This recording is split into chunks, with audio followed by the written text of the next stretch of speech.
You are listening to Radio 5 live from Oxford Road in Manchester with Tim Grundy and me, Linda McDermott.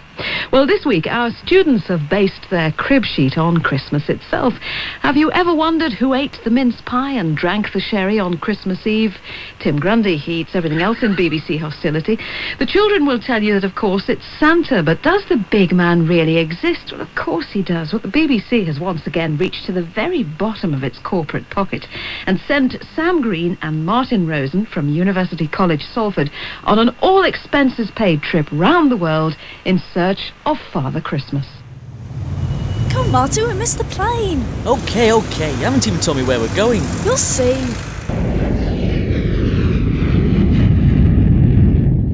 This is your captain speaking. We will be arriving in Germany in approximately 12 minutes. Where are we going there?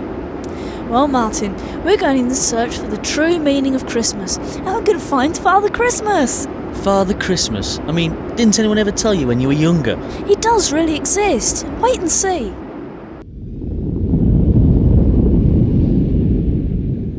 Okay then, so where do we go from here? Look, there's someone over there. Excuse me, can you tell me where I can find Father Christmas? Who? Oh, you know, the guy with the beard, you know, the red suit? Oh, you mean den Weihnachtsmann? Yeah, I suppose so.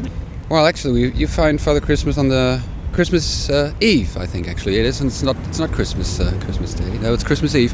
So what we do is, everybody sort of waits until it gets dark, and then Mummy and Daddy will put the presents on the Christmas tree, and all the kids are going to be locked up in their rooms, and Mummy or Daddy will ring the bell and go, Santa Claus has just been here, and then all the kids come out and they undo their presents, and afterwards we just have Christmas dinner basically, and that's Christmas for us.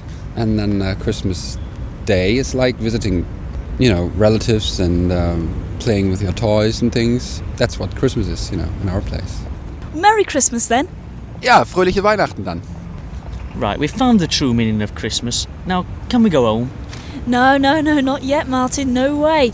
We still haven't found Father Christmas. I've told you once before, there's no such person. How can you be so heartless? Just follow me. Aha, Russia. But where's the vodka? No, we haven't got time for that. Excuse me, can you tell me where I can find Father Christmas? He left a week ago. Oh, so I've missed him?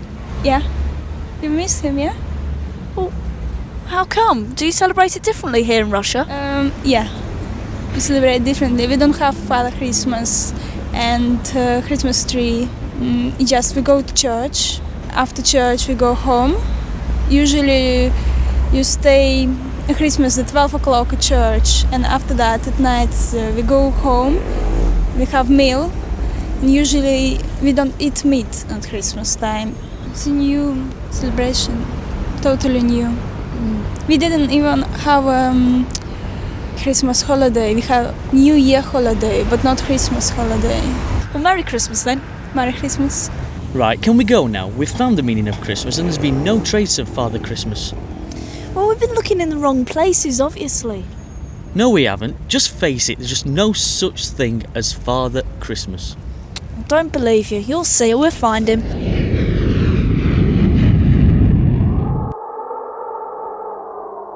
Look over there. Where? There. It's Santa. No, it's just a man in a red suit. Ho, ho, ho, ho. No, it can't be. Hey, Santa. It is Santa, isn't it?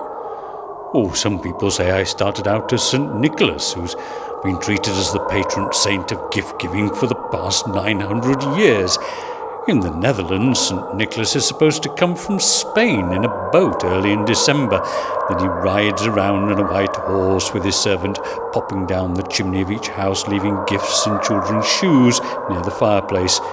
In Germany, St. Nicholas only has to collect the lists of presents that children want. The actual gifts are delivered by Weihnachtsmann, or Christmas man, on Christmas Eve. So where does Father Christmas actually come in? Well, in France they call me Père Noël, where the children put their shoes out for gifts. That translates as Father Christmas, you know. British have a strange desire to hang up stockings rather than put out their shoes. They leave me mince pies and milk or even sherry. But the continental tradition cares for my animals. The British may think I have reindeer, but most other countries say I have horses and leave out straw and carrots. So you don't have to deliver all the presents at midnight on Christmas Eve? Oh, in Scandinavia I don't even have to do any of that. It's all done by elflings, they reckon. And in northern Germany I have a servant called Rupert who gives presents to good children and whipping rods to the parents of bad boys and girls.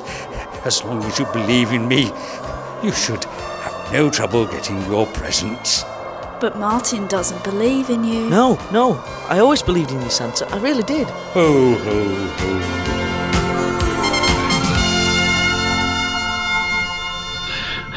Good.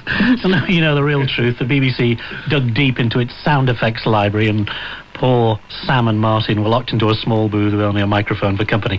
Thanks to all the students from University College Salford for their reports over the last few weeks. But before we leave the subject of things you didn't need to know about Christmas, our own factual guru is here to shoehorn a few more in before the news and sports. Sid Jones? Nice to see you, Tim. Nice to see you, Linda. I'm surprised that St Nicholas didn't mention that there are more churches around the world called St Nicholas's. There's 400 in Britain, 300 in Belgium, and 60 in Rome alone. And the white-bearded old gentleman in red, first drawn in 1863 by a cartoonist called Thomas Nast. He actually drew it for Harper's Illustrated Weekly, and it was, of course, popularised in 1935 when the man in the red cloak was used in advertisements by the Coca-Cola Company. Yeah. Now, of course, thinking of Christmas, Cinderella could actually be charged with misrepresentation due to an error in translation. In the original story, which was called Finetta the Cinder Girl, she actually wore slippers made of vair, V-A-I-R-R-E, and that's the French for fair. But a bright spark thought that he'd heard the word ver, V-E-R-R-E, glass, so the story lives on under false pretenses. Oh. And Dick Whittington and his cat? Well, certainly not a cat of the pussy variety. Richard Whittington was indeed Lord Mayor of London 3 times. He actually made millions by importing coal into the London docks, and the type of boat he used was called a coal cat, so hence the mistake. And why is Aladdin's mum called the Widow Twankey?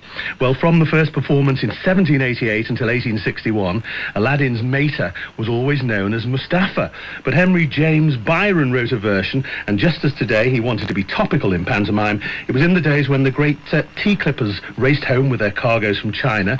The most popular tea was a green tea that was grown in the Tuon Kai district and exported through the port of Twankey.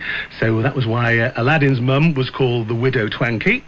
It'd have to be very quick. One very quick one. Go on. Well, the Italian version of the Sleeping Beauty is much more fun than ours. In Italy, the princess does prick her finger and fall asleep, and just in our version, the stories vary. In Italy, the prince jumps into bed with her. She doesn't sleep for 100 years. She sleeps for just 9 months, and she's not aroused with a kiss, but she's aroused with the birth of twins. Birth of twins. Indeed. Jolly good. We're going to have some more facts in just a moment's time. On 909 and 693, this is Radio 5 Live from the BBC. It's 1:30. This is Paul Henley in the 5 Live newsroom.